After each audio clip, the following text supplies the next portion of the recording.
Ya itu drama yang dia buat aja biar seru channelnya kali. Karena udah tau ketahuan banyak bohongnya kan, dibongkar sama netizen, akhirnya nyari hal-hal seru lagi.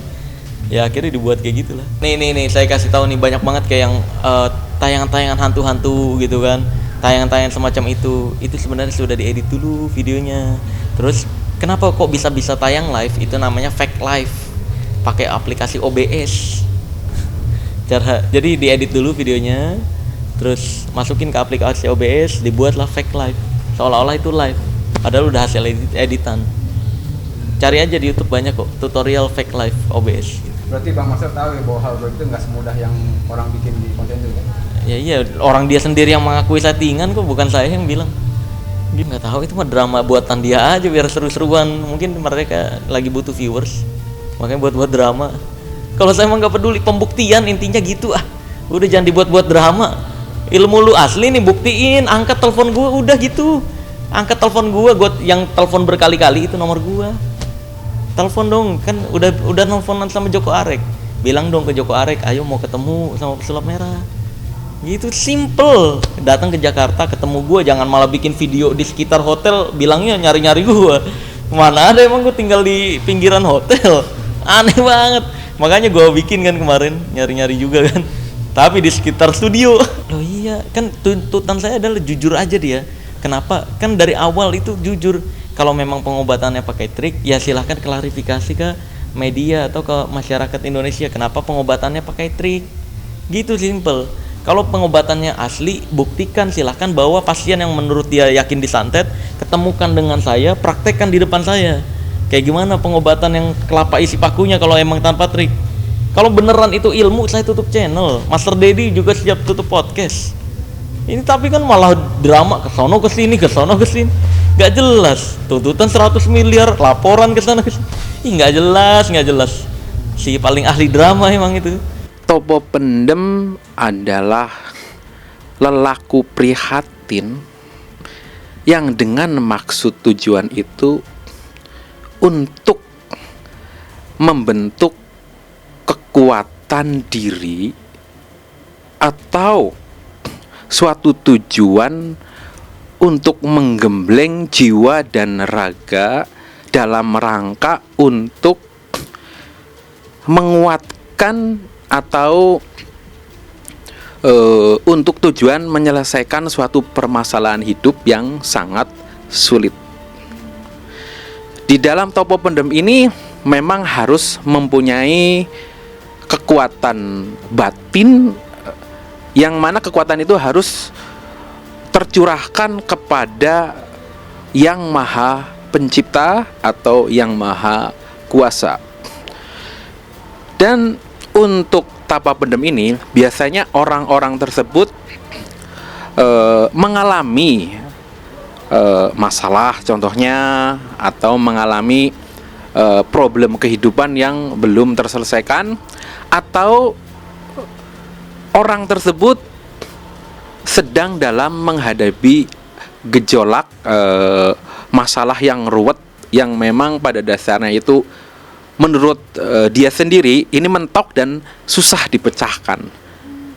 Dan dengan adanya Topo Pendem ini, untuk mereka yang melakukan ini dengan tujuan supaya menemukan titik terangnya, sebenarnya seperti itu.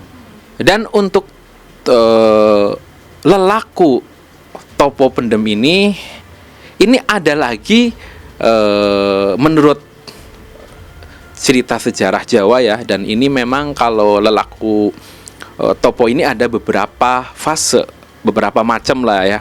Yang jelas itu yang pertama ada Topo Ngluang alias Topo Pendem yang tadi kita bicarakan, dan yang kedua Topo Ngalong, dan yang ketiga itu Topo Kungkum, dan yang keempat Topo Jejeg, dan yang berikutnya Topo Lelana, maksudnya seperti itu. Dan dari beberapa topo tersebut memiliki tujuan masing-masing, yang mana orang itu sedang dalam melakukan tirakat dan melakukan tujuan tersebut, sehingga lelaku tersebut dilakukan karena dengan dasar untuk mencari titik terang dan mencari pertolongan Tuhan. Dan sebenarnya itu sama saja meditasi atau semedi. Semedi itu dalam tata bahasa kuno itu sembah yang mahawidi. Semedi itu sembah yang mahawidi. Sembah yang mahawidi ini memiliki makna itu kita menyembah kepada yang maha kuasa seutuhnya itu ya. Jadi dengan adanya tapa pendem tersebut, jadi kita tuh berhadapannya dengan Tuhan seperti kita itu selayaknya kayak sakaratul maut atau ketika sudah meninggal di alam barzah tersebut. Orang yang melakukan tapa pendem ini yang jelas harus memiliki aturan-aturan dan syarat tertentu yang memang harus dilakukan. Yang jelas yang pertama yang biasa dilakukan itu harus apa? Mensucikan diri. Mensucikan diri ini terkait dengan apa? Hati, jiwa, pikiran kita itu kita harus bersih. Bersih itu dalam arti apa?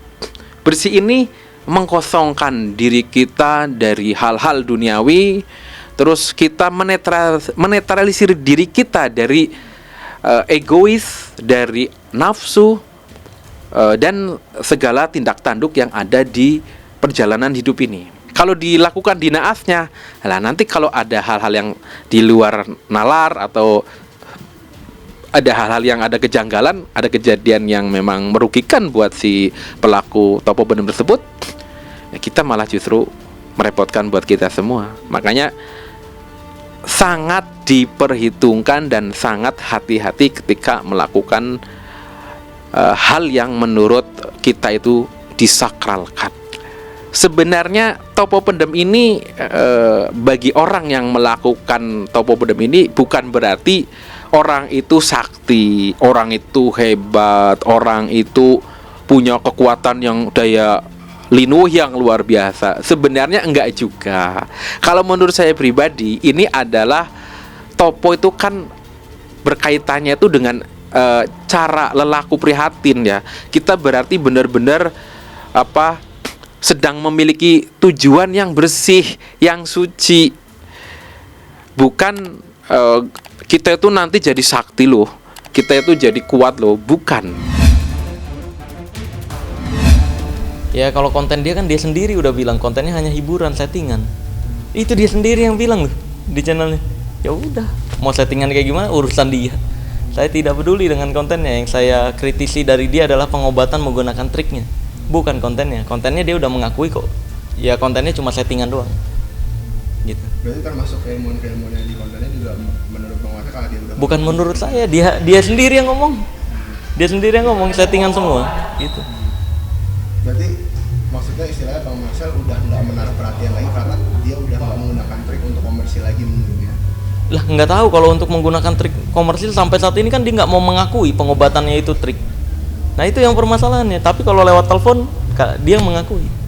Tapi kalau ke media sampai saat ini nggak berani mengakui, malah bertele-tele ngomongnya. Gitu. Kalau untuk kontennya mau urusan dia itu mah, mau dia ngebohong atau settingan dan dia udah mengakui itu settingan ya udah. Bagi saya udah cukup. Kalau kontennya ya, yang saya kritisi adalah pengobatannya itu yang menggunakan trik. Udah ada komunikasi Bang dengan Bang Samsudin? Ya sebelum dia ke Jakarta, teleponan. Ya kalau misalkan dia bilang, saya udah teleponan sama Bang Marcel, ayo tampilin siapa. Kalau dia bilang, coba Marcel tampilin aja, saya dapat izin, dia ada ngomong kayak gitu, saya play nanti ke media obrolan kita apa aja.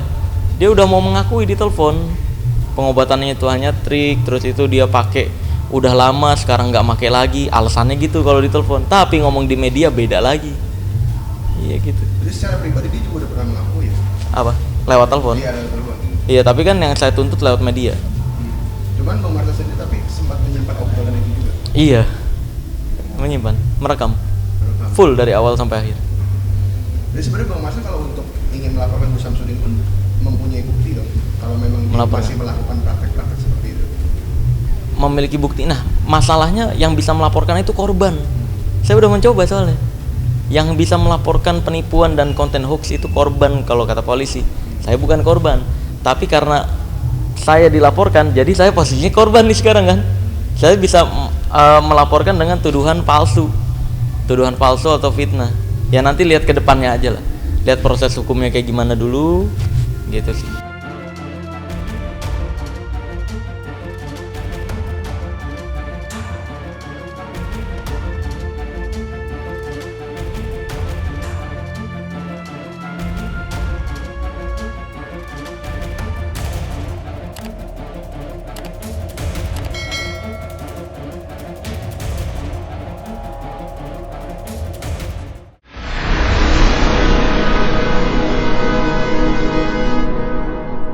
Jadi jangan lupa untuk subscribe Cumi Cumi. Ditekan ya tombol lonceng merahnya.